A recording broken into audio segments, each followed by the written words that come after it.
نبی کریم صلی اللہ علیہ وسلم نے اس منافق کے سر کو اپنے زانوں پر رکھا اور اپنا لعاب دہن اس کے منہ میں ڈالا، اور آیت کریمہ نازل ہوئی وَلَا تُصَلِّ عَلَىٰ أَحَدٍ مِّنْهُمْ مَاتَ أَبَدًا وَلَا تَقُمْ عَلَىٰ قَبْرِهِ، ایسے لوگوں کی قبر پر کھڑے مت ہوئیے چیزائے کہ آپ نماز جنازہ پڑھیں۔ دیکھیے نبی کریم صلی اللہ علیہ وسلم کا کرتے مبارک اس کے بدن کے اوپر ہے، ایک نبی کریم صلی اللہ علیہ وسلم نے اس کے لیے دعا استغفار کی کہ اللہ بخش دے اس کو، دو نبی کریم صلی اللہ علیہ وسلم نے اپنا لعاب دہن اسے منہ میں ڈال دیا، لیکن کافر کا کافر ہے، یہ کبھی بھی جہنم سے نہیں نکل سکتا۔ پتہ یہ چلا آدمی کے پاس اگر توحید نہ ہو تو نبی کا کرتا، نبی کا جوتا اور نبی کی کوئی چیز، ان شر الدواب، دابا میں جانور زمین پر چلنے والا، ان شر الدواب عند اللہ، آپ کے نزدیک بہت سے ہو سکتے ہیں، اللہ کے نزدیک سب سے بدتر جانور کون سا ہے؟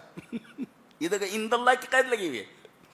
باقی وہ لوگ ہیں الصم البکم الذین لا یعقلون، بہرے ہیں حق بات سنتے نہیں، اور گونگے ہیں کہ حق بات بولتے نہیں، اور لا یعقلون اے لا یستخدمون عقولہم فی حصول الایمان، ایمان کو حاصل کرنے کے لیے اپنی عقل کو استعمال نہیں کرتے۔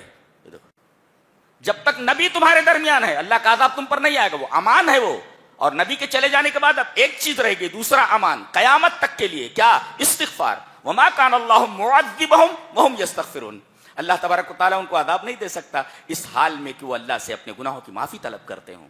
لہذا استغفر اللہ، اللہ سے استغفار کو لازم پکڑیں۔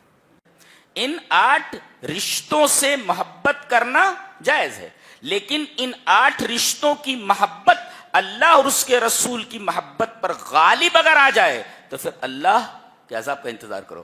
آج ہم نے دنیا کی تمام محبتوں کو اللہ اور اس کے رسول کی محبت پر غالب کر رکھا ہے، عذابات نے چاروں طرف سے ہمیں گھیرا ہوا ہے۔ سورہ انفال چل رہی ہے، یسألونک عن الانفال، اس سورہ کریمہ کا نام ہی انفال ہے۔ اچھا،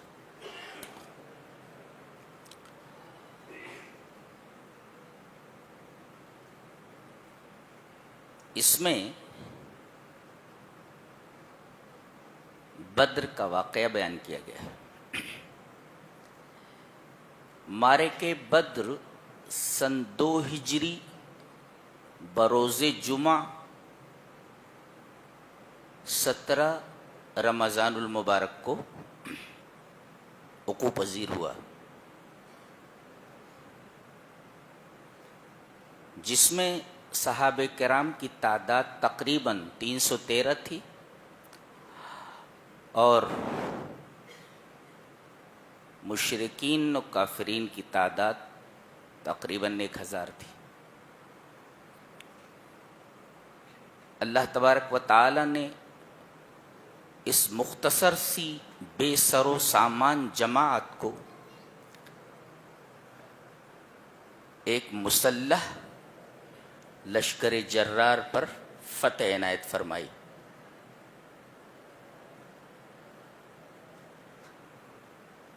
ستر کافرین مارے گئے اور 70 گرفتار ہوئے، اور 14 صحابہ کرام شرف شہادت سے بہرور ہوئے، جن میں 6 مہاجرین ہیں اور 8 انصار ہیں۔ ان سب کو شہادت کے بعد بدر کے میدان ہی میں دفن کر دیا گیا۔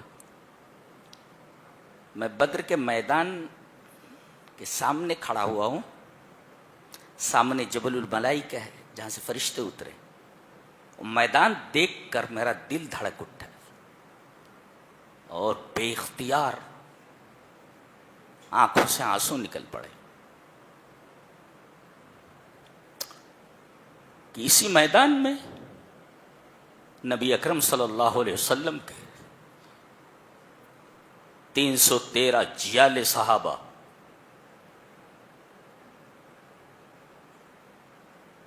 لڑے اور انہوں نے تاریخ کے دھارے کو موڑ دیا. انہیں غیر مجر تاریخ، تاریخ کے دھارے کو موڑ دیا. 313 وہ 14 صحابہ اسی میدان میں دفن ہیں سوائے عبیدہ ابن حارث کے. وہ راستے میں لوٹتے وقت شہید ہوئے. زخم زیادہ تھے، لوٹتے وقت راستے ہی میں انہوں نے شہادت پائی. کتنا خون دیا ہے ان لوگوں نے اسلام کے. ہم لوگوں کو تو بنی بنائی روٹی مل گئی، کھا رہے ہیں. صحابہ کرام نے کتنی قربانیاں دی ہیں.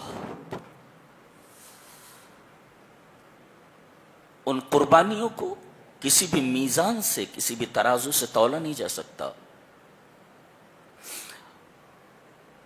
اور نہ اس کا اندازہ کیا جا سکتا ہے. سب کچھ اللہ اور اس کے رسول پر قربان کر دیا.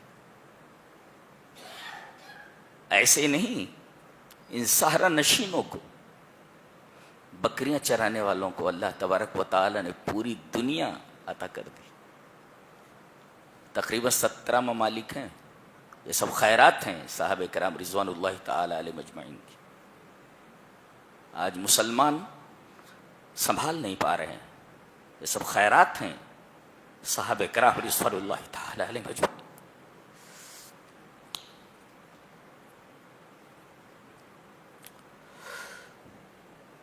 سامنے غالباً اس طرف تبوک کی طرف راستہ گیا ہوا ہے. یہاں ایک ہورڈنگ لگی ہوئی ہے، بڑا سا بورڈ ہے، اس پر تمام شہدائے بدر کے نام لکھے ہوئے ہیں. اس میں نے دیکھا کہ ایک صاحب کے کئی لڑکے مارے جا چکے ہیں.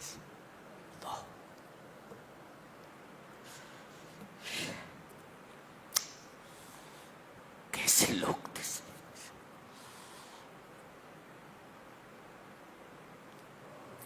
اب یہ جو لڑنے والے تھے ان کے 3 گروپ ہو گئے، 3 جماعتیں ہو گئی. ایک جماعت تو نکل گئی بھاگے ہوئے لوگوں کا، ہزیمت خوردہ لوگوں کا، ہارے ہوئے لوگوں کا تعاقب کرتے ہوئے کہ دوبارہ نہ آ جائیں. بھاگتے ہوئے کافرین کا تعاقب کرتے ہوئے ایک جماعت نکل گئی. ایک دوسری جماعت مال غنیمت جو چھوڑ کر بھاگے تھے ان کو جمع کرنے میں لگ گئی. اور تیسری جماعت جناب محمد رسول اللہ صلی اللہ علیہ وسلم کی حفاظت کے لیے کھڑی ہو گئی، دیوار بن کر کے، کہ کہیں دھوکے سے نبی کو کوئی نقصان نہ پہنچے. 3 جماعتیں. ایک ایک ادا ان کی صحابہ کرام کی عجیب سی لگ رہی ہے، عجیب سی لگ رہی کہ نبی کو کچھ نہ ہو جائے. ایک جماعت نبی کی حفاظت کے لیے کھڑی ہوئی ہے. اب جب سب جمع ہوئے اس پر جھگڑا ہوا، اختلاف ہوا. یہ جو مال غنیمت جمع کرنے والے تھے بولے ہم نے جمع کیا ہے، ہم ہی اس کے حقدار ہیں، کسی اور کو نہیں دیں گے. وہ جماعت جو مفرورین کا تعاقب کر رہی تھی اس نے کہا کہ ہم لوگ بھاگے ہوئے لوگوں کا تعاقب کر رہے تھے، جنگ میں تھے، ہمارا بھی حق ہوتا ہے. اور تیسری جماعت نے کہا کہ ہم تو جناب محمد رسول اللہ صلی اللہ علیہ وسلم کی حفاظت میں سر بکف کھڑے ہوئے تھے، ہمارا بھی حق ہوتا ہے. یہ اختلاف ہوا. آخر میں فیصلہ سنایا گیا، قل الانفال للہ والرسول. یہ جو مال غنیمت اللہ اس کے رسول کا ہے. سب خاموش ہو گئے. کہا گیا کہ یہ مال غنیمت یہ اللہ اور اس کے رسول کا ہے. جی معاملہ اسی پر ختم ہو گیا. اب آیت دیکھتے ہیں. یہ لوگ مال غنیمت کے بارے میں سوال کرتے ہیں. قل الانفال للہ والرسول، آپ کہہ دیجئے کہ یہ مال غنیمت اللہ اور اس کے رسول کا ہے. اچھا تو پہلے فاتقوا اللہ، اللہ سے ڈرو. اللہ سے ڈرنے کا مطلب، تقوی اختیار کرنے کا مطلب یہ ہے کہ اللہ نے جن جن چیزوں کا حکم دیا اسے کرو اور جن جن چیزوں سے منع کیا اسے چھوڑ دو. یہ تقویٰ. وَأَصْلِحُوا ذَاتَ بَيْنِكُمْ، اور آپسی اختلاف کو دور کرو. اگر اختلاف ہو جائے تو اس اختلاف کو ختم کرو. ایک بھائی اگر دوسرے بھائی سے کسی وجہ سے ناراض ہے تو کسی طریقے سے ان کی ناراضگی ختم کر کے آپس میں ان کو ملا دو. اس کو کیسے؟ اصلاح ذات البین. اور اس کے بعد کہا گیا وَأَطِیعُوا اللَّهَ وَرَسُولَهُ إِن كُنتُم مُؤْمِنِینَ، اور اطاعت کرو اللہ کی اور اس کے رسول کی اگر تم ایمان والے ہو. تو گویا کہ اگر تم ایمان والے ہو تو یہ چاروں چیزیں تمہارے اندر پائی جانی چاہیے. ایک تو تقویٰ، اور دوسرے آپسی تعلقات کو بحال کرنا، تیسرے اللہ کی اطاعت کرنا، اور چوتھے رسول اللہ صلی اللہ علیہ وسلم کی اطاعت کرنا. یہ ایمان کے مقتضیات میں سے. صحابہ کرام کی ایک ادا یہاں بڑی پسند آئی بہت زیادہ. حضرت عبادہ ابن صامت کہتے ہیں کہ اختلفنا فی النفل ای المغانم وساءت اخلاقنا. اللہ اکبر. کہتے ہیں کہ ہم نے مال غنیمت میں اختلاف کیا اور ہمارے اخلاق خراب ہو گئے. اللہ اکبر. اخلاق کی خرابی اس طریقے سے نہیں تھی ان کے اندر جیسی ہم میں ہے. وہ بدخلقی جو ہمارے اندر ہے ان کے اندر تو سوچی بھی نہیں جا سکتی جی. لیکن وہ کہہ رہے ہیں کہ ہم نے اس معاملے میں اپنے بھائیوں سے اختلاف کیا، ہمارے اخلاق خراب ہو گئے. لاحظ، دیکھو کہ صحابہ کرام رضوان اللہ تعالی علیہم اجمعین کا درجہ ایمانی کس حد تک پہنچا ہوا تھا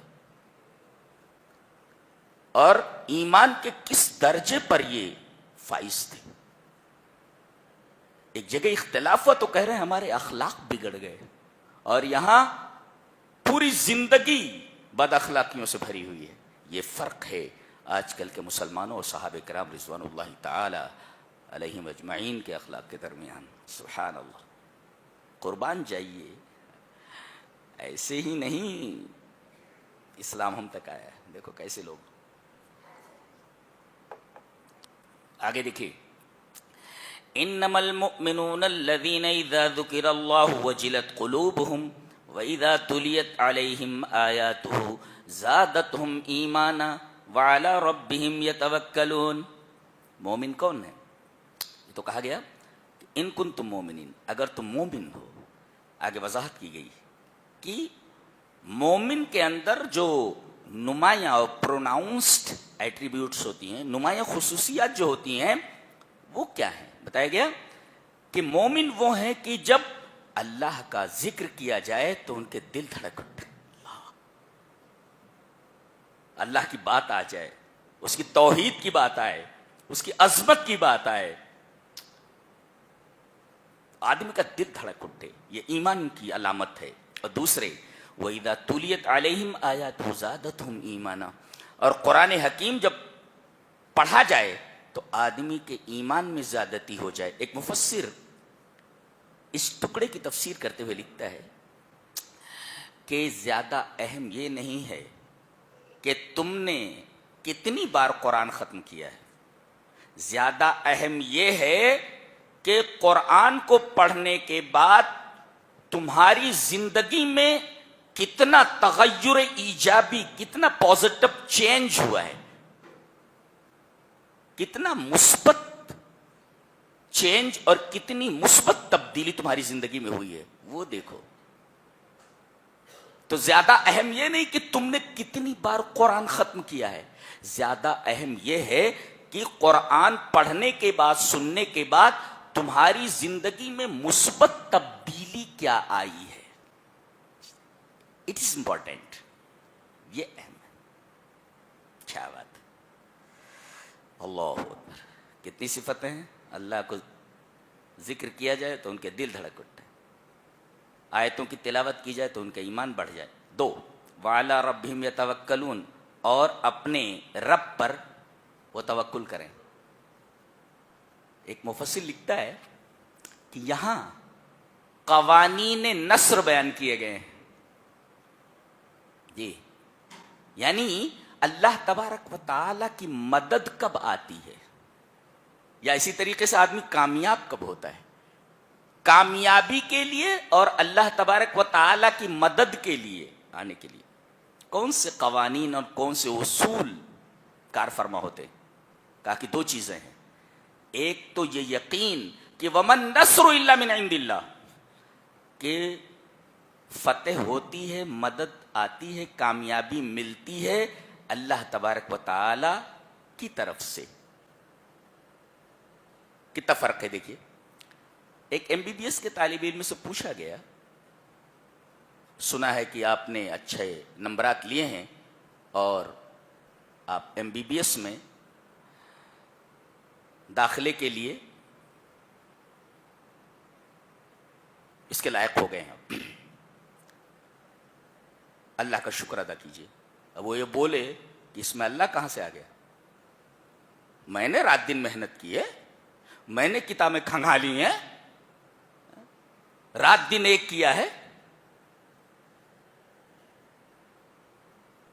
اس میں اللہ کہاں سے آ گیا؟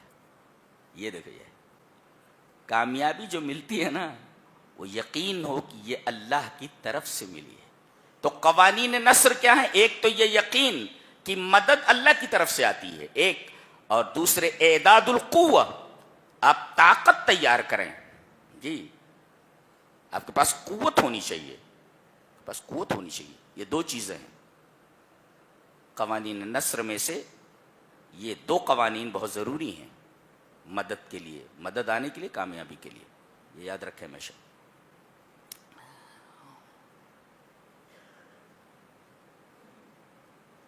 یہاں اللہ تبارک و تعالیٰ کی ایک خاص مدد یہاں آئی، اس مدد کا تذکرہ کیا گیا. بہت ساری مددیں ہیں یہاں پر.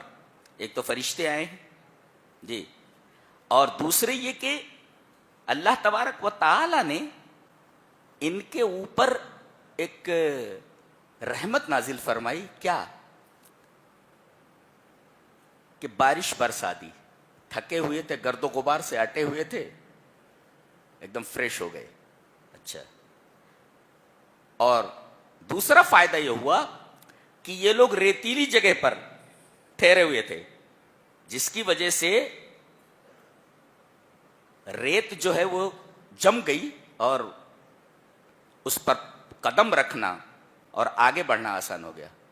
اور مشرکین جس جگہ فروکش تھے، جس جگہ ٹھہرے ہوئے تھے، وہاں پر کیچڑ ہو گیا. اللہ کی طرف سے یہ مدد آئی. اور تیسری نو اونگ آ گئی. اونگ جس کو کہتے ہیں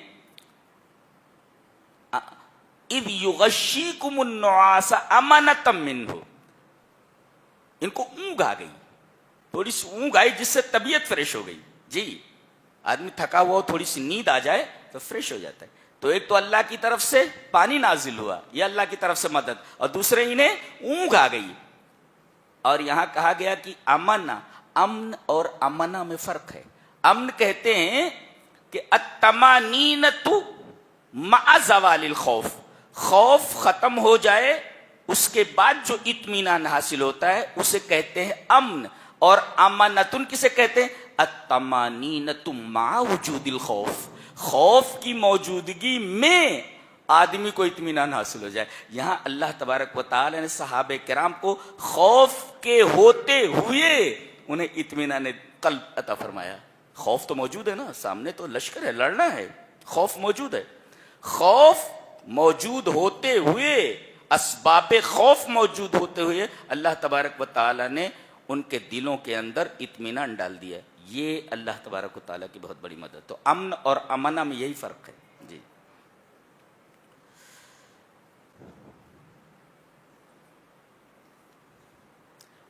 اور نبی کریم صلی اللہ علیہ وسلم کے لیے تھوڑی اونچائی کے اوپر ایک چھپر ڈال دیا گیا تھا، جہاں حضرت صدیق آپ کے ساتھ ہیں اور آپ دعا فرما رہے ہیں کہ اے اللہ، یہ مختصر سی جماعت آج اس میدان میں جمع ہے، اگر یہ آج ہلاک کر دی گئی تو قیامت تک روئے زمین پر تیرا کوئی نام لیوا نہیں رہے گا. اس سے پتہ چلتا ہے کہ وہ جو وہاں پر موجود ہیں یہ دنیا کی کریم لوگ جمع ہیں. 313 ایک صحابی عجیب و غریب. اے اللہ اگر یہ مختصر سی جماعت یہاں ہلاک کر دی گئی, مار دی گئی, تو قیامت تک روئے زمین کے اوپر تیرا کوئی نام لیوا باقی نہیں رہے گا. جس سے پتا چلتا ہے کہ اس میں ایک ایک صحابی, اللہ اکبر, دنیا کے کریم لوگ جمع ہیں یہاں پہ, کریم لوگ جنہوں نے تاریخ کے دھارے کو موڑ دیا. نہیں تو نبی کریم صلی اللہ علیہ وسلم ایسا نہ فرماتے. اگر یہ مختصر سی جماعت یہاں مار دی گئی تو قیامت تک تیرا کوئی نام لیوا نہیں رہے گا. تو گویا کہ ہم جڑے ہوئے ہیں صحابہ سے. اسلام ایسے نہیں پہنچا ہے ہمارے پاس, گویا کہ ہمارا ایک گہرا تعلق اس جماعت کے ساتھ ہے. واجب الاتباع ہیں صحابہ کرام, بہت عظیم الشان گروہ ہے یہ, اور جن سے محبت جزو ایمان ہے. یہ معمولی لوگ نہیں ہیں, کریم لوگ جمع ہیں میدان. اور آپ تصور کریں تو صرف آپ کا دل دھڑکے گا اور آنکھوں سے آنسو رواں ہو جائیں. سمجھ میں آ رہا ہے یہ. اور اس کے بعد نبی کریم صلی اللہ علیہ وسلم چھپر جہاں لگا ہوا تھا اس سے باہر نکلے. اللہ تبارک و تعالی نے آپ سے کہا کہ آپ مٹھی بھر ریت اٹھائیں اور مشرکین کی طرف پھینک دیں. آپ نے مٹھی بھر ریت اٹھائی اور مشرکین کی طرف یہ کہہ کر پھینکی, شاہت الوجوہ, چہرے خراب ہو جائیں. نبی کریم صلی اللہ علیہ وسلم نے اخذ حفنۃ من تراب, مٹھی بھر مٹی اٹھائی اور مشرکین کی طرف پھینک دی, یہ کہہ کر کے چہرے خراب ہوں. اللہ تبارک و تعالی نے ہر مشرک کی آنکھ میں یہ ریت پہنچا دی. یہ بھی اللہ تبارک و تعالی کی مدد. اور یہاں کہا جا رہا ہے فَلَمْ تَقْتُلُوهُمْ وَلَكِنَّ اللَّهَ قَتَلَهُمْ, تم نے انہیں قتل نہیں کیا, اللہ نے قتل کیا. یہ تو مدد ہے اللہ کی, دیکھ رہے ہو. فَلَمْ تَقْتُلُوهُمْ, تم نے کفار مشرکین کو قتل نہیں کیا, وَلَكِنَّ اللَّهَ قَتَلَهُمْ, اللہ نے قتل کیا. وَمَا رَمَيْتَ إِذْ رَمَيْتَ وَلَكِنَّ اللَّهَ رَمَى, آپ نے یہ جو مٹھی پر ریت پھینکی ہے یہ آپ نے نہیں پھینکی ہے, اللہ نے یہ ریت پھینکی ہے, آپ نے تو صرف ڈالا ہے, اللہ تبارک و تعالی نے پہنچایا ہے. پتہ یہ چلا کہ ان الفاعل الحقیقی هو اللہ, فاعل حقیقی اللہ ہے. وَإِنَّ مَا سِوَاهُ وَسَائِطْ لَا تَأْثِيرَ لَهَا بِدُونِ اللَّهِ, اور اس کے علاوہ جتنی بھی چیزیں ہیں وہ واسطے ہیں, ان واسطوں کے اندر تاثیر پیدا ہو ہی نہیں سکتی جب تک اللہ ان کے اندر تاثیر پیدا نہ کرے. آپ کتنے بھی اسباب اختیار کر لیں, اگر سبب کے اندر اللہ تاثیر نہ ڈالے تو یہ اسباب کسی کام نہیں آ سکتے. دوا میں اگر اللہ شفا کی تاثیر نہ ڈالے دوائیں بے اثر ہوں گی.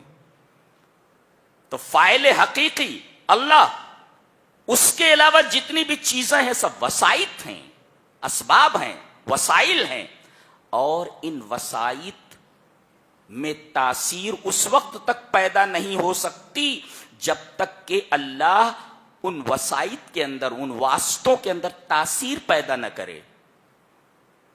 بہت سارے لوگوں کو سانپ کاٹ لیتے ہیں, زہریلے سانپ, آدمی مرتا نہیں, زہر کھا لیا مرتا نہیں, اس لیے کہ اللہ تبارک و تعالی نے اس سبب کے اندر وہ تاثیر نہیں رکھی کہ فوراً اسے موت آ جائے. یہ یاد رکھے. تو فاعل حقیقی کون, اچھی طرح دل میں بٹھاؤ, اللہ. اور یہ جو واسطے ہیں جو ہم اختیار کرتے ہیں, یہ وسائط اس وقت تک مؤثر نہیں ہو سکتے, ان میں اس وقت تک تاثیر نہیں آ سکتی جب تک کہ اللہ ان وسائط اور اسباب میں تاثیر نہ ڈالے. نشین کرو, یہ بتائے گا تم نے قتل نہیں کیا, اللہ نے قتل کیا. تم نے مٹھی بھر ریت نہیں پھینکی, اللہ نے پھینکی ہے. یہ مطلب ہوا جو میں نے ابھی سمجھایا. اس کے بعد فرمایا گیا کہ یا ایھا الذین آمنوا اطیعوا اللہ ورسولہ ولا تولوا عنہ وانتم تسمعون. نبی کی بات سننے کے بعد پیٹ پھیرنے کا سوال ہی پیدا نہیں ہوتا. آپ صرف اطاعت کریں گے, آپ صرف اطاعت کریں گے. نبی کی بات آ جائے تو ایک مفسر لکھتا ہے کہ پورے قرآن حکیم میں, ذہن نشین کرو, پورے قرآن حکیم میں 79 ٹائمز یعنی 79 مرتبہ استماع وحی کے بارے میں بات کہی گئی ہے. استماعی وحی کا مطلب ہوتا ہے لسننگ ٹو دا ریویلیشن, یعنی استماعی وحی کو سننے کا تذکرہ قرآن حکیم میں 79 بار ہے. 79 ٹائمز وحی کا سننا, جو اللہ کی طرف سے وحی نازل ہوتی, اس کے سننے کے بارے میں 79 بار قرآن حکیم میں بیان آیا ہے.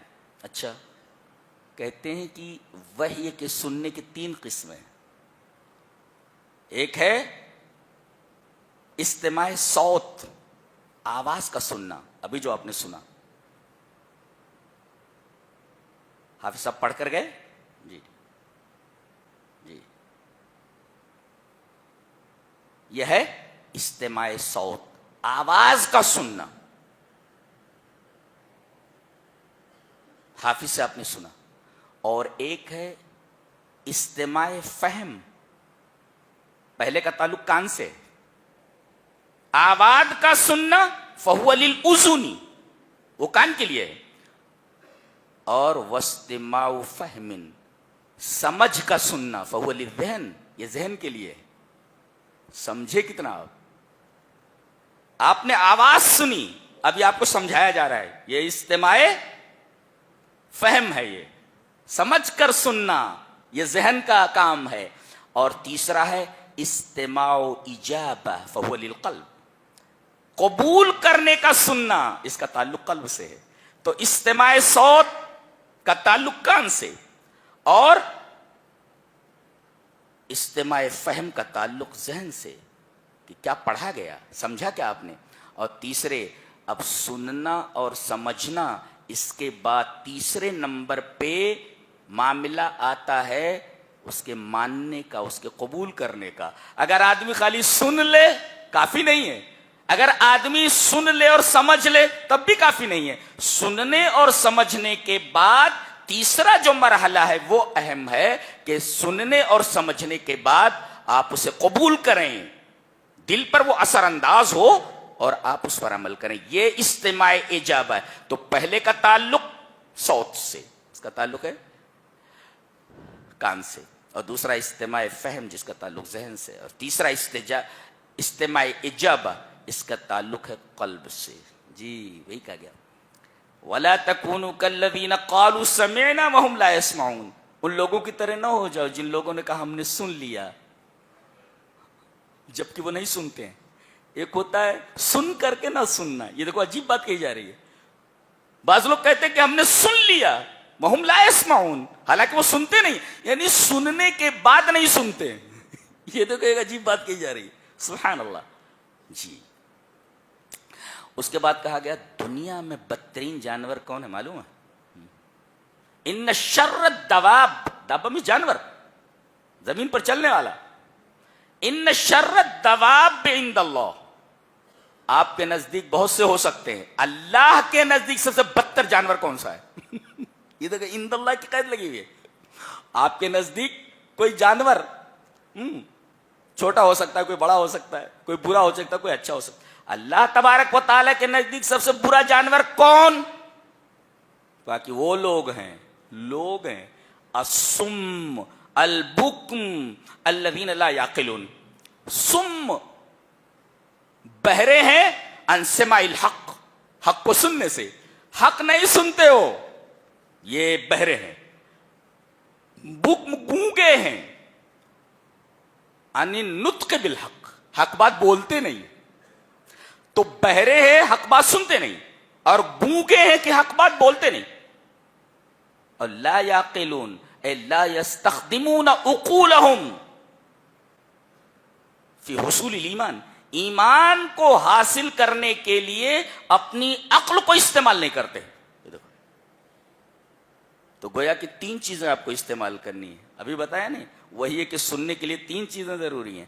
یہاں بھی اگر آپ کو سب سے برا جانور نہیں بننا ہے تو آپ گونگے نہ بنے، بہرے نہ بنے اور بے عقل نہ بنے. جی ان تین چیزوں کا تذکرہ ہے. ان شر الدواب عند اللہ الصم البکم الذین لا یعقلون. کیا بات ہے، سبحان اللہ. اس کے بعد ایک قانون بتایا جا رہا ہے کہ اگر معاشرے میں برائی ہونے لگے اور آپ برائی کو مٹانے پر قدرت رکھتے ہوئے بھی آپ تماشا دیکھتے رہیں، برائی کے اوپر تنقید نہ کریں، برائی کو مٹانے کی کوشش نہ کریں، تو جب اللہ کا عذاب آئے گا تو آپ اچھے بھی رہیں گے، تب بھی اللہ کے عذاب کی لپیٹ میں آ جائیں گے آپ. بتایا گیا وَاتَّقُوا فِتْنَةً لَا تُصِيبَنَّ الَّذِينَ ظَلَمُوا مِنْكُمْ خَاصَّةً. بچو اس فتنے سے جو انہی لوگوں کو نہیں پہنچتا جو تم میں سے ظالم لوگ ہیں خاص طور سے. جی بلکہ ان لوگوں کے اوپر بھی وہ عذاب آ جائے گا جو لوگ امر بالمعروف اور نہی عن المنکر نہیں کریں گے، بھلائی کا حکم نہیں دیں گے، برائی سے روکیں گے نہیں. اگر کوئی برا کام ہو رہا ہے آپ روکیں، غلط ہے یہ. اس کے اسٹیپس ہیں. اگر آپ زبان سے بول سکتے زبان سے بولیں، ہاتھ سے مٹا سکتے ہاتھ سے مٹائیں، طاقت سے مٹانا چاہیں طاقت سے مٹائیں، اور اگر نہیں کر سکتے قسم سے دل میں برا سمجھیں اسے. یہ تین اسٹیپس ہیں. تو گویا کہ امر بالمعروف اور نہی عن المنکر نہیں کریں گے تو اگر عذاب آیا تو آپ بھی عذاب کی لپیٹ سے نہیں بچ پائیں گے. ایک نقطہ لے کر کے جاؤ، بتایا جا رہا ہے. کمال کی کتاب. اللہ تعریف نہیں کر سکتا، الفاظ نے کیا اللہ کی صفت ہے، اس کی تعریف کیسے کر سکتے ہیں آپ؟ اللہ کی صفت ہے یہ کلام. جی سب سے پہلے ایک مسئلہ بیان کیا گیا کہ حضرت حسن کہتے ہیں کہ مشرکین یہ کہتے تھے کہ ہم خانہ کعبہ کے متولی ہیں. کہتے تھے کہ ہم خانہ کعبہ کے متولی ہیں.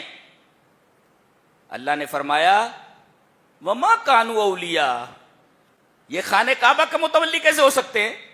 ان اولیاءہ الا المتقون، خانہ کعبہ کے متولی متقی ہونے چاہیے. متقی سے مراد اے متقون عن الشرک، یہ تو مشرک ہے، یہ شرک سے بچنے والے نہیں ہے. لہذا خانہ کعبہ کا متولی موحد ہی ہو سکتا ہے، مشرک نہیں ہو سکتا. اس لیے کہ حضرت خلیل اللہ نے اس گھر کو بنایا تھا خالص توحید کے لیے، تو مشرک اس کا متولی کیسے ہو سکتا ہے؟ اور مساجد کے متولی بھی اچھے اور نیک لوگ ہونے چاہیے. جی حلال حرام کی تمیز کرتے ہوں. کسی کو بھی ایرے غیر نتھو خیرے کو آپ مسجد کا متولی نہیں بنا سکتے، بالکل بھی نہیں. ذہن میں رکھیں اس کو.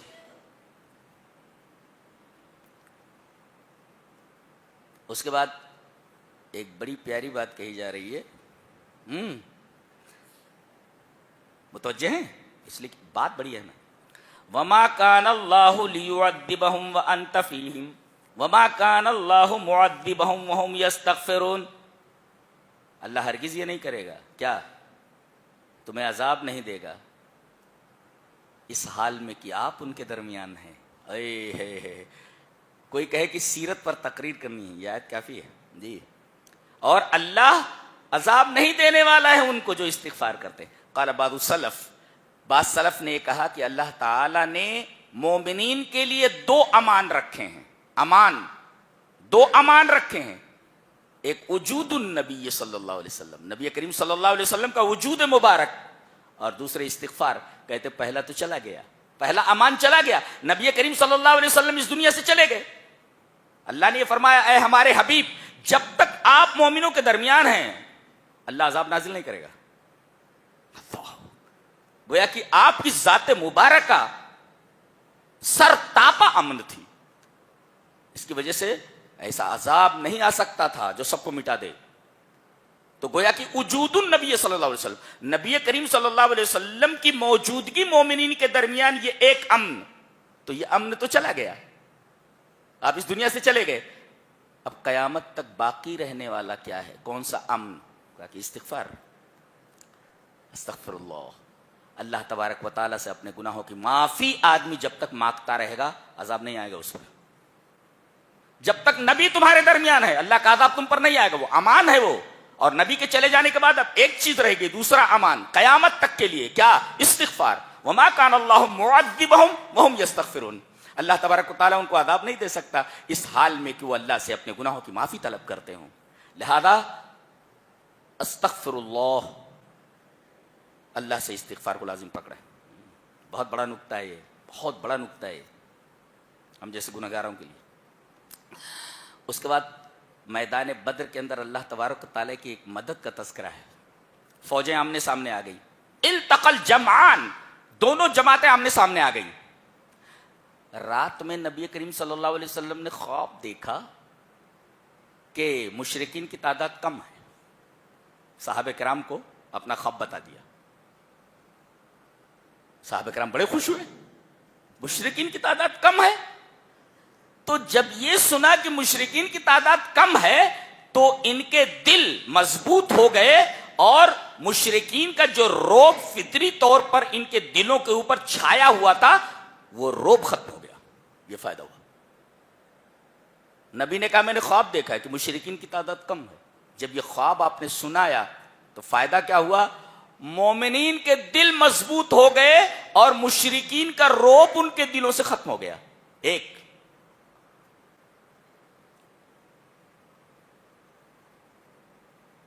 فوجیں جب آمنے سامنے ہوئی تو ایک اور منظر سامنے آیا. پہلے مشرکین کی نگاہ میں مومنین کم نظر آئے، ان کی نگاہ میں کم دکھایا گیا کہ یہ مضبوطی کے ساتھ پامردی کے ساتھ لڑائیں، اور ان کی نگاہ میں مسلمانوں کو کم دکھایا گیا کہ وہ بھاگیں نہ لڑیں. یہ نہ بھاگیں لڑیں اور وہ نہ بھاگیں وہ لڑیں. اور جب فوجیں آمنے سامنے ہوئیں تو مشرکین کے آنکھوں میں صحابہ کرام کی جو فوج ہے دگنی کر دی گئی، ڈبل کر دی گئی. خوف زدہ ہو گئے، وہ ہم مار لیے گئے. گویا کہ اللہ تبارک و تعالیٰ کی مدد خاص تھی صحابہ کرام کے ساتھ. یہاں بھی اس طرح کامیاب ہوئے. بالکل اللہ نے صحیح فرمایا. اور اس سے سچا کون ہو سکتا ہے کہ فلم تقتلوہم ولکن اللہ قتلہم. تم نے قتل نہیں کیا، اللہ نے قتل کیا ان کو. دیکھ رہے ہو، ایک ہی چیز ہے مگر نتیجے دو ہیں. گویا کہ اگر چیز ایک ہو تو اللہ کئی نتائج اس سے پیدا کر سکتا ہے. اور یہ ہم پہلے پارے میں پڑھ چکے ہیں. پتھر ایک ہے، چشمے 12 نکل، عصا ایک ہے، پتھر بھی ایک ہے.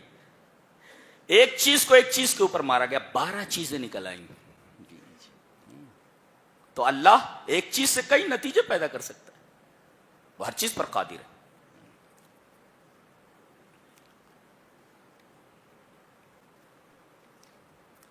ایک نکتہ اور کہ اللہ نے فرمایا جب تم لڑنے لگو تو لڑتے وقت بھی اللہ کا ذکر کرتے رہو. اللہ اکبر. یا ایھا الذین آمنوا اذا لقیتم فئۃ فاثبتوا. ایک تو سے بات قدمی اختیار کرو، پیچھے منڈو، اور دوسرے وذکروا اللہ کثیرا، اللہ کا زیادہ سے زیادہ ذکر کرو.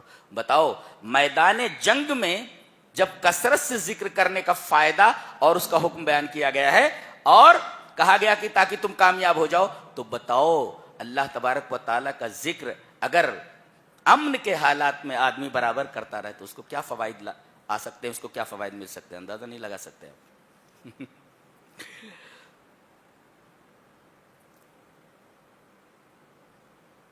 مشرکین گھبرائے ہوئے تھے، وہ لڑنا نہیں چاہتے تھے، لڑنا نہیں چاہتے تھے، اس لیے کہ ان کا مقصد حل ہو گیا نا. نبی کریم صلی اللہ علیہ وسلم اس قافلے کو پکڑنے کے لیے آئے تھے جو ابو سفیان شام سے لے کر مکہ جا رہے تھے. اس لیے کہ یہ جو فائدہ ہوا تھا، نفع ہوا تھا، تمام لوگوں نے کہا تھا کہ جو بھی نفع حاصل ہوگا اس تجارت سے، اس پیسے سے ہتھیار خریدے جائیں گے جو مسلمانوں کے خلاف استعمال کیے جائیں گے. جبرائیل کے ذریعے نبی کریم صلی اللہ علیہ وسلم کو خبر دے دی اور حکم دیا کہ پکڑ لو ان کو. وہ ہاتھ ہی نہ رہیں جو تلوار اٹھا سکے، پکڑ لو ان کو. لیکن یہ بھاگ گئے، یہ نکل گئے، یہ قافلہ نکل گیا، اور ان کو بچانے کے لیے جو 1000 آئے ہوئے تھے یہ مارے گئے. یہ دیکھ رہے ہیں آپ؟ یہ عجیب بات ہے، یہ عجیب بات ہے. وہ لوگ لڑنے کے لیے تیار نہیں، آپس میں ان میں بھی اختلاف ہو گیا. بعض کہنے لگے مسئلہ حل ہو گیا ہے، ہمارا جو کام ہونا تھا وہ ہو گیا، ہمارا قافلہ بچ کر نکل گیا، اب ہمیں لڑنے کی ضرورت نہیں ہے. اب یہاں شیطان آ گیا. اب یہ دیکھو موقع دیکھا آ گیا. وَإِذْ زَيَّنَ لَهُمُ الشَّيْطَانُ أَعْمَالَهُمْ، شیطان نے ان کے اعمال کو خوبصورت بنایا. وَقَالَ لَا غَالِبَ لَكُمُ الْيَوْمَ، کہا کہ آج تمہارے اوپر کوئی غالب نہیں آ سکتا، تمہیں کوئی نہیں ہرا سکتا. اور سنو وَإِنِّي جَارٌ لَكُمْ، میں تمہارا پڑوسی ہوں. یہ دیکھیں آ گیا وَإِنِّي جَارٌ لَكُمْ، میں تمہارا پڑوسی ہوں. گویا کہ مشرکین اور کافرین کا پڑوسی کون ہوتا ہے؟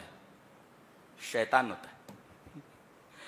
اب اگر مسلمان بھی ظالم ہو جائے، بدکار ہو جائے، تو اس کا پڑوسی بھی شیطان ہی ہوتا ہے. لہذا شیطان کو اپنا پڑوسی نہ بناؤ، نیک بنو، نیک بنو.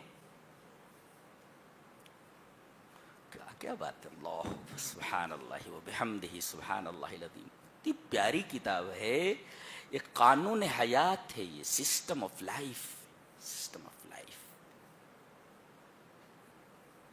کہنے لگے اگر جنگ ہونے لگے، سامنے والا صلح چاہتا ہے، صلح کر لو. کہتے ہیں اسلام ٹیررزم کا مذہب ہے. کیا بھائی؟ وَإِن جَنَحُوا، ہاں اگر وہ جھکیں صلح کرنے کے لیے تیار ہو، صلح کر لو. ٹیررزم کا مذہب بولتے ہیں. در حقیقت یہ ایسے لوگ ہیں جن کو نہ عربی کی عین آتی ہے، نہ انہوں نے شریعت کی شین پڑھی ہوئی ہے.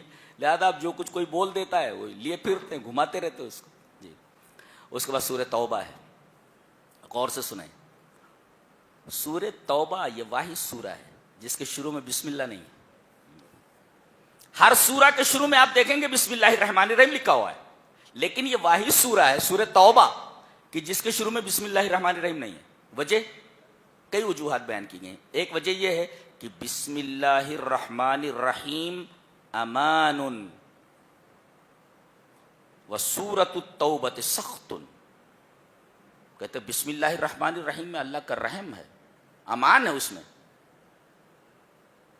اور سورہ برات کے اندر اللہ غصے میں ہے، تو اس وجہ سے بسم اللہ الرحمن الرحیم یہاں نہیں لکھا گیا، اس لیے کہ اللہ غصے میں ہے.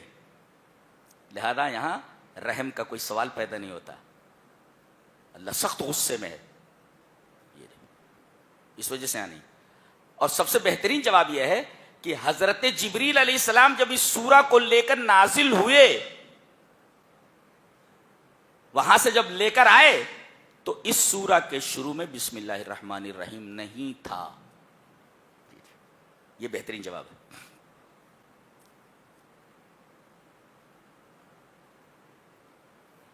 اس کا پس منظر یہ ہے کہ سن 9 ہجری کے اندر نبی کریم صلی اللہ علیہ وسلم نے حضرت ابو بکر رضی اللہ تعالی عنہ کو امیر حج بنا کر مکہ روانہ کیا کہ آپ کی امارت میں مسلمان حج کریں گے. آپ روانہ ہوئے اور مقام ذوالحلیفہ میں رکے ہوئے تھے، آگے بڑھنے سے پہلے وہاں رک گئے. پھر اس کے بعد آپ نے اپنے داماد محترم حضرت علی رضی اللہ تعالی عنہ کو یہ سورہ برأت کے کچھ احکام دے کر کے بھیجا. کہا کہ ان کی امارت کے اندر مسلمان حج کریں گے اور تم وہاں پر یہ چیزیں سنا دینا. آپ کا کام ہے سنانا اور ان کا کام ہے امارت، کہ ان کی امارت میں لوگ حج کریں گے. ٹھیک ہے، ان کی امارت میں حج کریں گے. تو سمجھ میں آئے یہ کیا لے کر گئے تھے. بتاتے 4 چیزیں انہیں بیان کرنی تھی، 4 چیزوں کا اعلان کرنا تھا حضرت علی کو. کیا؟ کہ آج سے ننگا ہو کر کے کوئی آدمی خانہ کعبہ کا طواف نہیں کرے گا. اللہ یطوف البیت عریان، کوئی بھی ننگا ہو کر کے، پہلے ننگے ہو کر کے طواف کرتے تھے، عورتیں بھی ننگی ہو کر کے کرتی تھی. کہا گیا کہ آج کے بعد سے کوئی خانہ کعبہ کا طواف ننگا ہو کر کے نہیں کرے گا. ایک اعلان کر دیا گیا. اور دوسرا اعلان یہ تھا کہ اس سال کے بعد بعد یومہم ھذا، اس سال کے بعد کوئی بھی مشرک حدود حرم میں داخل نہیں ہوگا. یہ اعلان کر دو. اور تیسرے یہ اعلان کر دو کہ ایمان والوں کے علاوہ کوئی جنت میں نہیں جائے گا. اور چوتھا اعلان یہ کر دو کہ جن سے ہمارا معاہدہ ہے تو معاہدے کی مدت کا ہم پاس کریں گے, تب تک ہم رکے رہیں گے, ہم ان سے جنگ نہیں کریں گے. مدت ختم ہوئی کہ جہاں پاؤ ان کو قتل کرو. اب دیکھو قرآن حکیم کس کانٹیکسٹ میں بات کرتا ہے.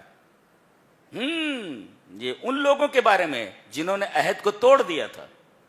نبی کریم صلی اللہ علیہ وسلم نے فرمایا عہد کی جو مدت ہے ہم اس مدت تک رکیں گے, ان کو اوپر ہتھیار نہیں اٹھائیں گے.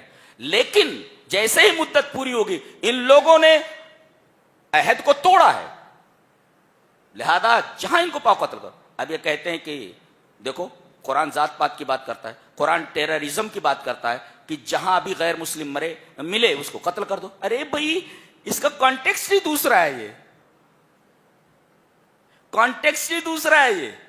یہ ان لوگوں کے لیے ہے جن لوگوں نے عہد کو توڑ دیا تھا, عہد شکنی کی تھی, ان کے بارے میں اسی وجہ سے کہا گیا فَإِذَا انسَلَخَ الْأَشْهُرُ الْحُرُمُ, جب حرام کے مہینے ختم ہو جائیں فَاقْتُلُوا الْمُشْرِكِينَ حَيْثُ وَجَدتُّمُوهُمْ, تو جو مشرک کو جہاں پاؤ قتل کرو. دیکھو جب حرام کے مہینے ختم ہو جائیں, یہ کانٹیکسٹ بتاتا ہے کہ یہاں پر جب حرام کے مہینے ختم, حرام کے مہینے کون کون سے ہیں؟ ایک تو الگ ترتیب ہے, ایک شوال, ذیقعد, ذی الحج, محرم, یہ تین ایک ترتیب سے ہیں, اور رجب چوتھا. 4 مہینے یہ حرام کے مہینے. جی تو جیسے ہی حرام کے مہینے ختم ہوں ان کو جہاں پاؤ قتل کرو. یہ ایک کانٹیکسٹ میں ہے, یہ دنیا کے تمام غیر مسلموں کے لیے نہیں ہے. اگر کوئی اس سے استدلال کرتا ہے تو یہ باطل استدلال ہے. یہ کانٹیکسٹ سے کاٹ کر کے بات کرنا ہوا. جیسے کوئی کہے یا ایھا الذین آمنوا لا تقربوا الصلاۃ, کوئی کہے کہ قرآن میں ہے کہ اے ایمان والو نماز کے قریب نہ جاؤ. ارے بھائی آگے پڑھنا کیا لکھا ہوا, وَأَنْتُمْ سُكَارَىٰ, جب تم نشے میں ہو.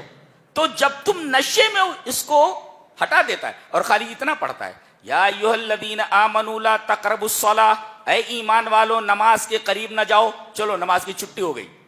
ارے آگے پڑھ کیا لکھا ہوا ہے, وَأَنْتُمْ سُكَارَىٰ, جب تو حالت نشہ میں ہو تو نماز کے قریب مت جا. ایسے ہی ہے یہاں, یہ کانٹیکسٹ میں ہے, یہ ایک سیاق میں ہے. یہ اسے ہر جگہ نہیں فٹ کر سکتے آپ. ان لوگوں نے عہد توڑ دیا تھا تو نبی اکرم صلی اللہ علیہ وسلم فرمایا جب تک عہد کی مدت ختم نہیں ہو جاتے مجھ سے نہیں لڑیں گے. جیسے مدت ختم ہو ان کو مارو جہاں ملیں گے, اس لیے کہ انہوں نے عہد کو توڑا ہے. یہ کچھ خاص لوگوں کے لیے خاص وقت میں خاص پس منظر میں ہے, سب کے لیے نہیں ہے. یہ قرآن حکیم کا سیاق بتا رہا ہے. جی اور اس کی تردید کیسے ہوتی ہے, اگلی آیت سے وَإِنْ أَحَدٌ مِّنَ الْمُشْرِكِينَ اسْتَجَارَكَ فَأَجِرْهُ, اگر جنگ کے دوران کوئی مشرک تم سے پناہ طلب کرے تو اسے پناہ دے دو. حَتَّى يَسْمَعَ كَلَامَ اللَّهِ, اور یہاں تک کہ وہ اللہ کا کلام سنے, پھر اس کو امن کیمپ میں لے جا کر کے چھوڑ دو. دیکھو پاؤ جہاں قتل کر دو, اگر یہ بات ہوتی تو یہاں تو یہ کہا گیا کوئی مشرک پناہ طلب کرے تو اسے پناہ دے دو اور اسے امن کیمپ پہنچا دو سیفلی. تو یہ سب غلط فہمیاں ہیں قرآن کو نہ جاننے کی وجہ سے, قرآن کو نہ پڑھنے کی وجہ سے. اور علماء کو چاہیے کہ ساری چیزیں بیان کریں اس کو.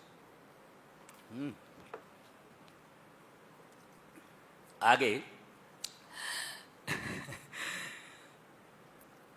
آیت بیان کی جا رہی ہے کہ 8 رشتے ایسے ہیں, جی 8 چیزیں ایسی ہیں جو سب کی سب جائز ہیں, سب جائز ہیں. 8 چیزیں ایسی ہیں اور انسان ان 8 چیزوں کو بہت زیادہ پسند کرتا ہے, ان کی قدر کرتا ہے.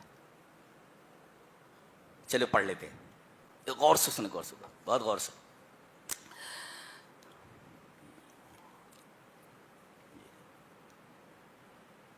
قل ان كان آباؤكم وابناؤكم واخوانكم وازواجكم وعشيرتكم واموال اقترفتموها وتجارة تخشون كسادها ومساكن ترضونها احب اليكم من الله ورسوله وجهاد في سبيله.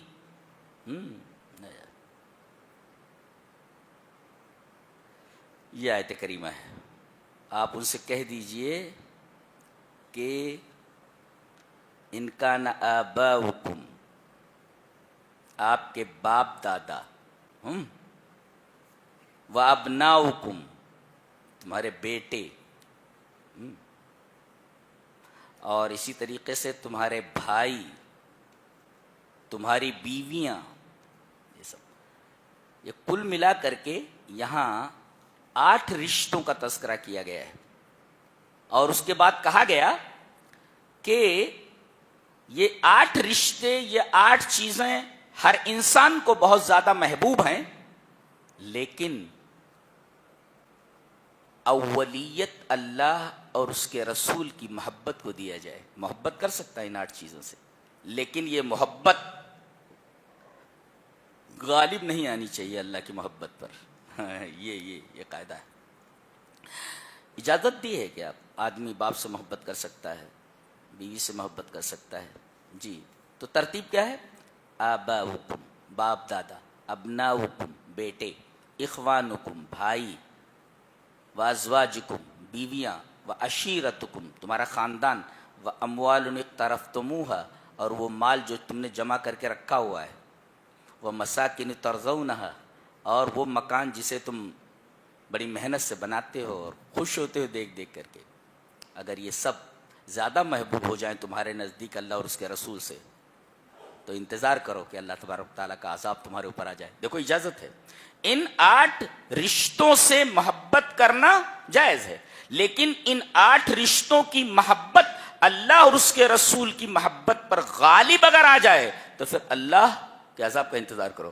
آج ہم نے دنیا کی تمام محبتوں کو اللہ اور اس کے رسول کی محبت پر غالب کر رکھا ہے. عذابات نے چاروں طرف سے ہمیں گھیرا ہوا ہے. یہ ہے بیماری. بیماری یہاں ہے. چاہیے تو تھا کہ اولویت اور اولیت یہ دی جاتی اللہ اور اس کے رسول کی محبت کو. ہم نے تو ثانوی درجے پر رکھ دیا ہے اللہ اور اس کے رسول کی محبت. لہذا عذابات اگر آپ کو گھیر لیں تو یہ آپ کے ہاتھوں کی کمائی ہے. جی،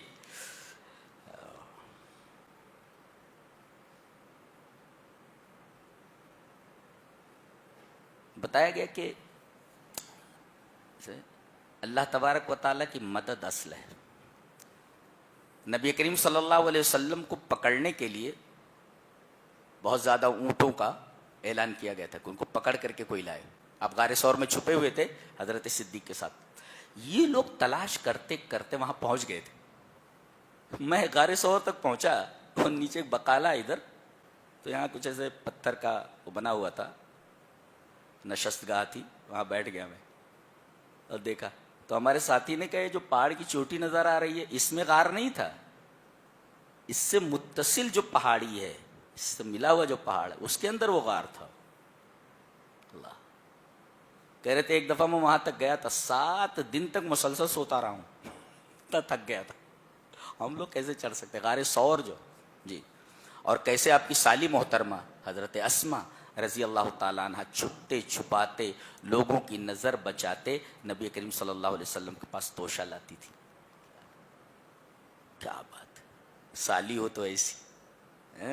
یہ کہتے غار میں تو وہ پہنچ گئے. وہ آہٹ سنی تو حضرت صدیق نے اوپر دیکھا، کہا کہ اللہ کے رسول اگر انہوں نے نیچے دیکھا تو ہم پکڑ لیے جائیں گے.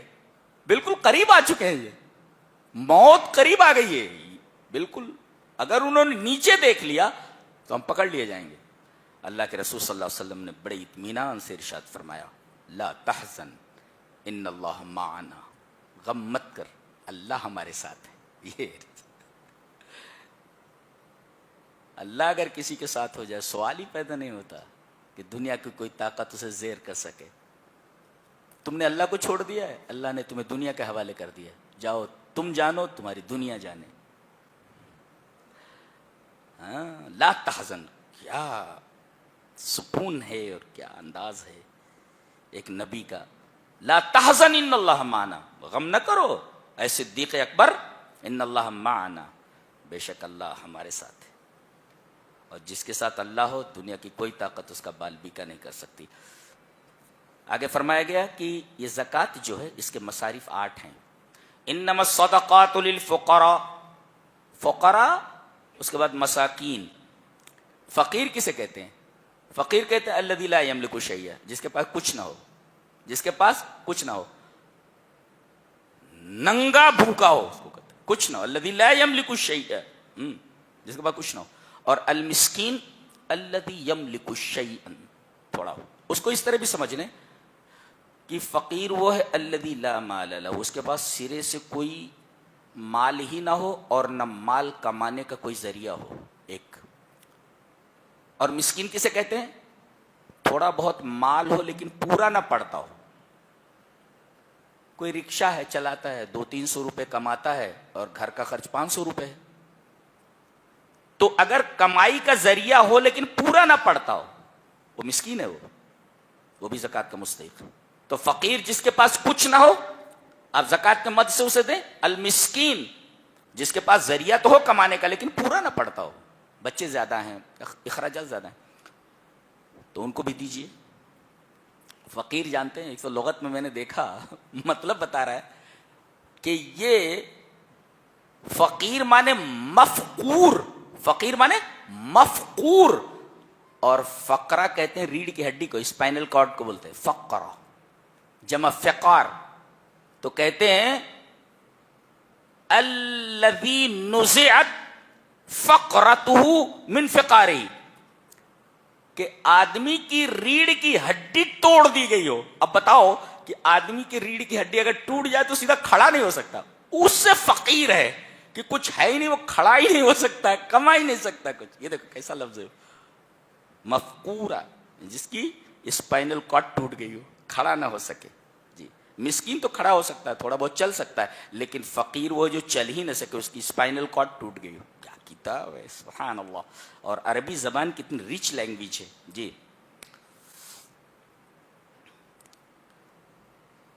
یہ واحد کتاب ہے دنیا کی کہ آپ کی جتنی بھی بار پڑھیں آپ کو ایسا لگے گا جیسے جس آیت سے آپ گزرے ہیں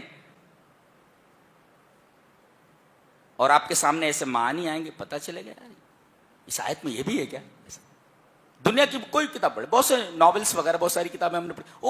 ایک ناول پڑھ رہے تھے، ارے وہ پڑھتے پڑھتے ساتھی بتا رہا ہے کس کو ڈھونڈ رہے ہو، ہو از دا کلر، قاتل کون ہے اس ناول میں.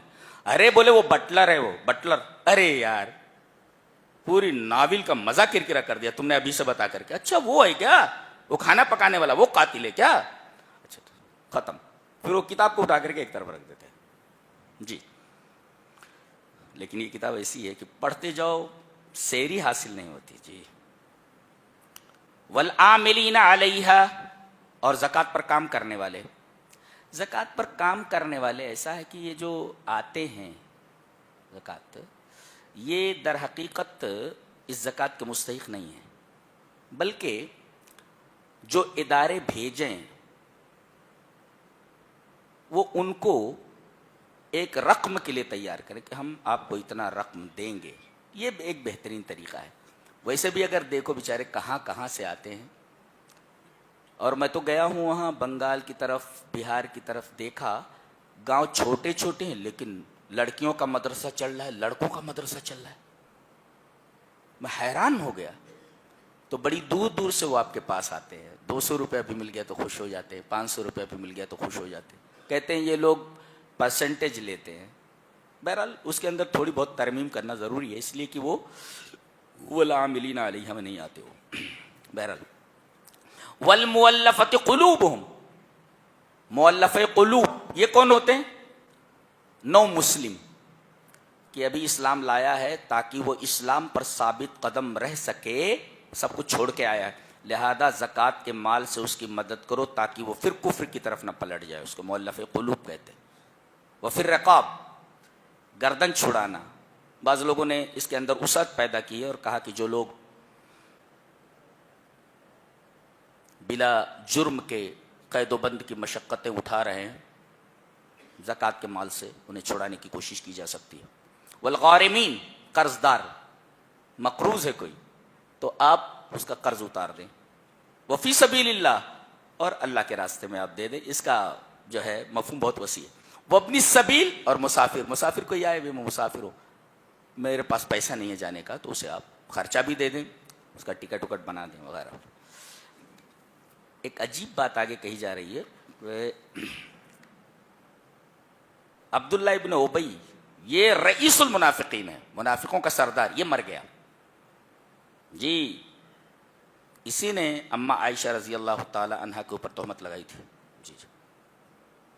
ان کے جو بیٹے تھے، اس کا جو بیٹا تھا عبداللہ، وہ صحابی ہیں، وہ صحابی ہیں. جب یہ مر گیا تو نبی کے پاس آئے. یہ تو بظاہر مسلمان ہی تھا نا، اپنے آپ کو مسلمان کہتا تھا لیکن تھا منافق. تو ان کے بیٹے عبداللہ آئے، کہا کہ اللہ کے رسول ایک گزارش ہے. کہا کیا؟ کفن کے لیے آپ اپنا کرتے مبارک دے دیں. ٹھیک ہے لے جاؤ. نہلا دھلا کر کے اس کو نبی کریم صلی اللہ علیہ وسلم کا جبہ پہنا دیا گیا کفن کے طور پر. اور اس کے بعد آئے، کہا کہ اللہ کے رسول ایک اور درخواست ہے. کہا کہ کیا؟ کہا کہ نماز جنازہ پڑھا دیں. کیا ٹھیک ہے چلو. کتنا رحیم ہوتا ہے نبی اللہ. جیسے ہی آپ آگے بڑھے نماز جنازہ کے، حضرت عمر رضی اللہ تعالیٰ نے آپ کے دامن کو پکڑ کر کھینچا. اللہ کے رسول کیا کر رہے ہیں؟ منافق ہے وہ. اور اللہ نے فرمایا ہے کہ 70 مرتبہ بھی آپ استغفار کریں گے اللہ انہیں نہیں بخشے گا. تو اللہ کے رسول صلی اللہ علیہ وسلم فرمایا 70 مرتبہ کا ذکر ہے، میں 100 مرتبہ اس کے لیے استغفار کروں گا. نماز جنازہ پڑھا دی. اس کے بعد عبداللہ نے کہا کہ اللہ کے رسول ایک اور گزارش ہے. کہا کہ کیا؟ کہا کہ آپ اپنا لعاب دہن میرے باپ کے اوپر چھڑک دے، اس کے منہ میں ڈال دیں. نبی کریم صلی اللہ علیہ وسلم نے اس منافق کے سر کو اپنے زانوں پر رکھا اور اپنا لعاب دہن اس کے منہ میں ڈالا. دے. اس کے بعد اس کو دفن کر دیا گیا. اور آیت کریمہ نازل، وَلَا تُصَلِّ عَلَىٰ أَحَدٍ مِّنْهُمْ مَاتَ أَبَدًا وَلَا تَقُمْ عَلَىٰ قَبْرِهِ. ایسے لوگوں کی قبر پر کھڑے مت ہوئیے، چیزائے کہ آپ نماز جنازہ پڑھیں. دیکھیے نبی کریم صلی اللہ علیہ وسلم کا کرتے مبارک اس کے بدن کے اوپر ہے. ایک، نبی کریم صلی اللہ علیہ وسلم نے اس کے لیے دعا استغفار کی کہ اللہ بخش دے اس کو. دو، نبی کریم صلی اللہ علیہ وسلم نے اپنا لعاب دہن اسے منہ میں ڈال دیا. لیکن کافر کا کافر ہے، یہ کبھی بھی جہنم سے نہیں نکل سکتا. پتہ یہ چلا آدمی کے پاس اگر توحید نہ ہو تو نبی کا کرتا، نبی کا جوتا اور نبی کی کوئی چیز اس کے لیے نافع نہیں ہے، اس کے لیے نفع بخش نہیں ہے. آدمی کا موحد ہونا ضروری ہے. ہاں، ورنہ نبی کریم صلی اللہ علیہ وسلم کہتے ہیں یہ منہ مبارک ہے، یہ جو ہے قدم مبارک. ارے بھائی کیا منہ مبارک ہے اور کیا قدم مبارک ہے؟ اگر آپ کے پاس توحید نہیں ہے تو اس منافق کو دیکھیے کہ نبی کریم صلی اللہ علیہ وسلم کے کرتے میں اس کو کفن دیا گیا ہے. نبی کریم صلی اللہ علیہ وسلم نے اس کی نماز جنازہ پڑھائی ہے. نبی کریم صلی اللہ علیہ وسلم نے اپنا لعاب دہن اس کے منہ میں ڈالا ہے. کچھ فائدہ ہوا؟ تو جب تک آدمی کی زندگی میں توحید نہ ہو کوئی چیز اس کے لیے نفع بخش نہیں ہو سکتی. یہ بات اچھی طرح ذہن نشین کر لو. یہ تھا 10ویں پارے کا خلاصہ. اللہ ہمیں نیک عمل اور اچھی سمجھ کی توفیق عطا فرمائے. وآخر دعوانا الحمدللہ رب العالمین.